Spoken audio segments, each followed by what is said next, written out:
Indian പെന്തിക്കോസ്ത് ദൈവസഭയുടെ നവീകരണത്തിന് വേണ്ടി pastor Valsan എബ്രഹാമിനെ എഴുന്നേൽപ്പിച്ചുവെന്ന് ഞാൻ വിശ്വസിക്കുന്നു. അത് വിശ്വസിക്കുന്നവർ കരമടിച്ച് ദൈവത്തിന് സ്തോത്രം ചെയ്യാം.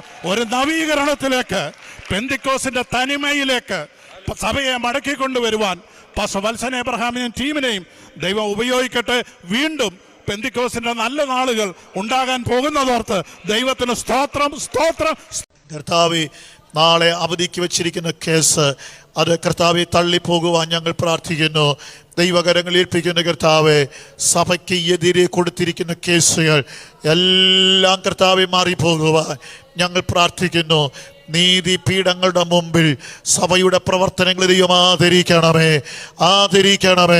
സഭയുടെ ഭരണകാര്യങ്ങളിൽ കർത്താവെ, നീതിപീഠങ്ങളിൽ നിന്ന് ഒരനുകൂല വിധി വരുവാൻ ദൈവത്തിൻ്റെ കർത്താവ് ഭരണസമിതിക്ക് വേണ്ടി, നിലവിലുള്ള കർത്താവ് പ്രവർത്തനങ്ങൾക്ക് വേണ്ടി ഞങ്ങൾ ദൈവത്തോട് പ്രാർത്ഥിക്കുന്നു. ദോഷമായ ഒരു വിധി വരാൻ അനുവദിക്കരുത്.